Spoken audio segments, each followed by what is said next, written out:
or welcome to the channel or welcome back. I'm Angela and I'm so glad that you stopped in. We're going to do another episode of Friday Sews today. If that sounds interesting, stay tuned.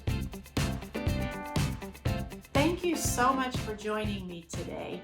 I don't have a whole lot to share with you, but there are a couple of things to update you on, the things that we can chat about. So if you're ready, let's go ahead and just jump right into the sewing portion of the video. I did get all the pieces cut out for my latest make that's in progress. It's McCall's M6796. It's a top, and I am doing the long sleeve turtleneck. I'm making it out of a wine colored rib knit that I think came from Stone Mountain and Daughter. I'll put a link to the fabric below if it's still available. This is a pretty old pattern. I'm pretty sure it's not in print anymore, 2013.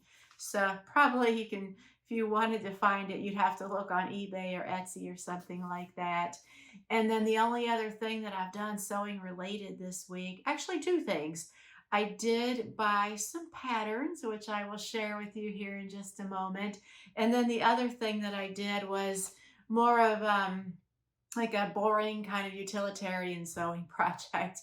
I have one of those microfiber shower curtain liners in my shower. So there's the shower curtain, which is a really pretty fabric that I just picked up at Target a while back. But then I use those, I guess they're microfiber shower curtain liners behind the shower curtain. And for a long time now, I've been meaning to get it hemmed up because it's too long. And it kind of, like if this is the floor and this is the shower curtain, it doesn't just stop when it hits the shower floor. It kind of like spills over, like probably by about that much. So it kind of, it gets really yucky because it's sitting on the shower floor. And also I feel like it's a tripping hazard. So I got that like washed and dried and went ahead and just made like a 2-inch, like doubled over hem on the bottom of that. And I think that took care of it. We should be good to go now. One of those sewing projects that has to get done, but it's not how you'd prefer to spend your sewing time on. But either way, I'm very pleased with it, and I think it'll be much more functional now. But let's get to the good stuff. So I did, I bought a pattern on, I'm pretty sure it was eBay. I'm going to grab it right now. And I think I had like bookmarked this pattern. It's a Butterick 6148. And I'll give you a little more information about the pattern here in a moment. But I think that I had been looking around, just poking around on eBay like a long time ago. And I thought this looked so pretty. So I think I did a search for the number and I saved the search. And so now anytime one of these comes up for sale, I get the email that it's for sale. So the price was pretty good, factory folded. It's called Butterick Classics Fast and Easy. And it comes with 2 lengths of a dress and then 2 different jackets, a short sleeve and a long sleeve one. I'll hold the line drawings up for you too. It's pretty old, as I'm sure you have guessed by now. 1992. That was about the time I started teaching myself to sew, maybe 93 or 94. But I loved sewing the 90s patterns. I loved 90s fashion. So I thought, well, you know, I still would wear this. It's not that dated. And I do have a fabric in mind for this. It's not something I'm going to make real soon, but maybe in the spring. Hang on just a second. I meant to pull that fabric out before I started recording, but I forgot. So I'll be right back with that fabric. Here it is. It's a beautiful Lady McElroy. I believe it's a rayon challis. And I think I got this at Stone Mountain and Daughter. I'll see if they still have it. I got it like a while back. So they may or may not have it. If they do, I'll link to it. But isn't that so pretty? And I thought that that would make up this dress really nicely. It's kind of funny that this middle illustration here, the fabric looks pretty close, like almost spot on. But I think that I will only have enough to do the shorter length dress there, which is fine with me. So I'm excited about that. Like I mentioned, it won't be anytime real soon, probably in the spring. And then the other patterns that I got, I ordered two from Style Arc. So as you guys have probably seen, all the pattern houses and the fabric stores are having their Black Friday sales right now. So I did get two patterns from Style Arc. And of course, they give you the freebie when you order from there. So I'm going to pop a picture up here of the patterns that I got and to kind of tell you my plans for those. So the first one is called the Verity Knit Top. I found out about this pattern from a channel called Wit Makes. I'll link her channel below if you're not familiar with her. I don't think she has too many videos out, but what she has out are really good. I love having her channel, her videos on while I'm working around the house or sewing, because her manner is so conversational. It's like having a friend there in the sewing room with you. She has made this top like more than once and loves it. So I thought, I'm going to give it a try. And I have what I think might be a great fabric for it. This is a French terry. So I feel like, I might have to check the stretch requirements of the pattern, but I'm kind of hoping that this will work because I should have just enough. So we'll see how that goes. That might be maybe a nice project to make for December. So I'm kind of gonna like put a little pin in that. Hopefully I'll get to that in December, which is coming up on us, right? Oh, this month is going by so fast. We'll talk a little bit more about November here in like the life portion of this Friday sews. But let me tell you about the other pattern that I ordered from Style Arc. It's called the Parker Ponte Pant. And this one is one that I believe came recommended from another Whitney over at Tomcat Stitchery. I think this is a pattern she's kind of raved about before.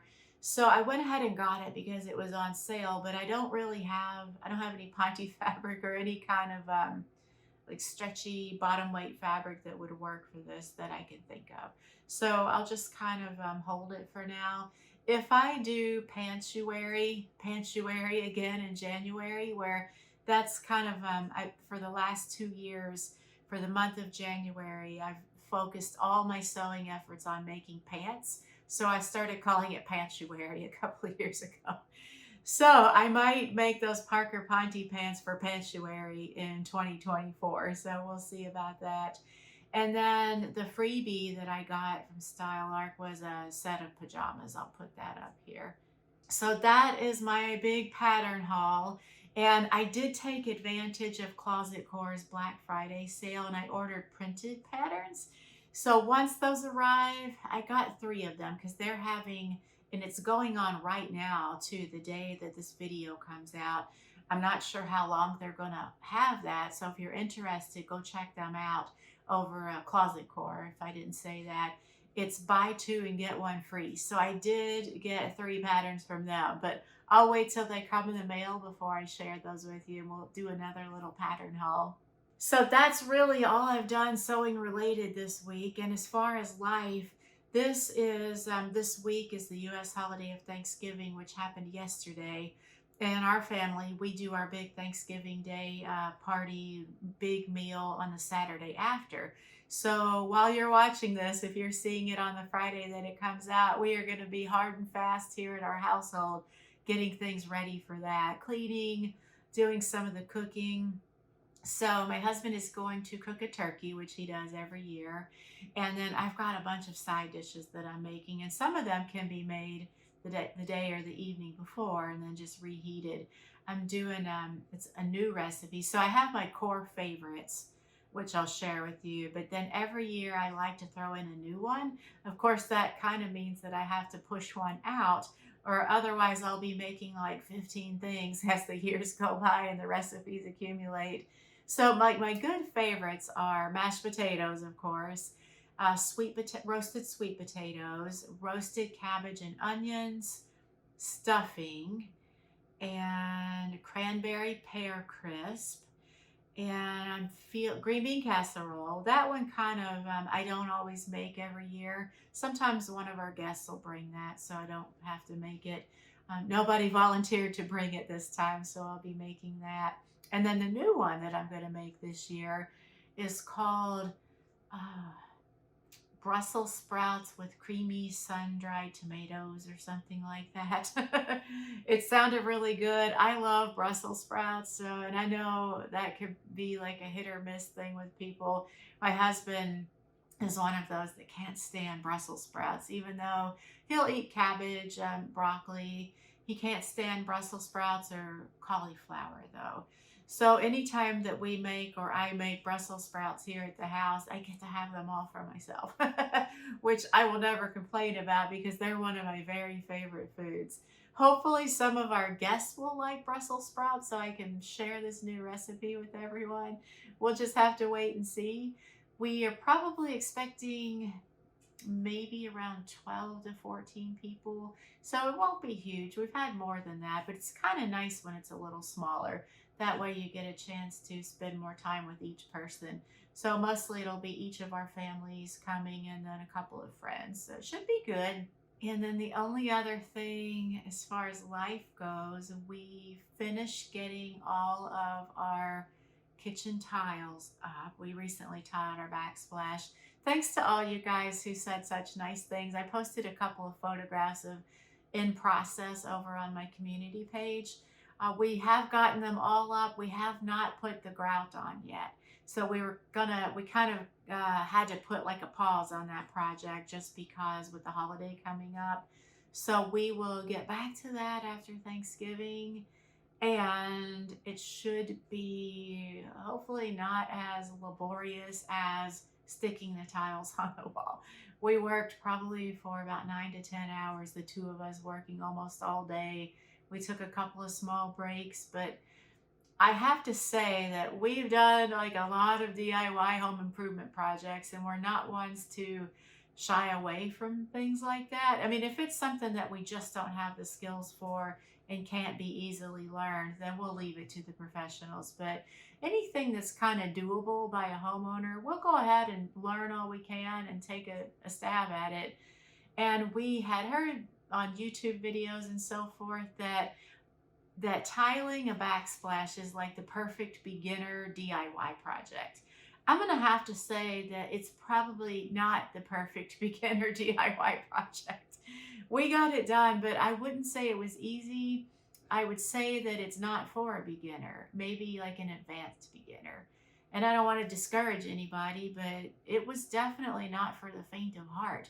We had to rent a wet saw from our home improvement store, which wasn't a big deal, but the measuring, getting all the cuts right, working with the mortar, it's called thin set.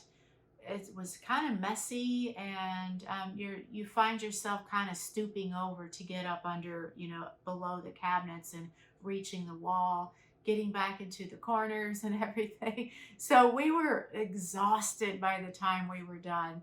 I think that night, Friday night when we did this, I went on up to bed early. Husband stayed up a little bit later watching movies, and I think I was like conked out of sleep within maybe 2 minutes of hitting the pillow. I was wiped out. And then on Saturday, I pretty much just was like a lazy bum all day, just recuperating. So anyway, have any of you guys ever done a tiling project? What was your experience? I'd love to know. Do you have any helpful hints or tips for anybody that wants to take this on in the future? Or if I ever get brave enough to try this project again in another room or something like that. I think having had the experience now, it wouldn't be like so bad to do it again, but it's not something that I would like just be so eager to do again. And that's about it for me for this Friday sews. Let me know what you're working on. I hope that you're getting some time to sew this weekend if that's what you're interested in doing. Let me know what projects you're working on. And I will be back again on Tuesday. I haven't narrowed it down what we will talk about. I know that I really need to get back to my cargo pants project. So it'll probably be either sharing the results of this or giving another update on the cargo pants. So I will look forward to talking with you guys then, and hope you have a great weekend, and thanks so much for hanging out with me today. I greatly appreciate it. Bye.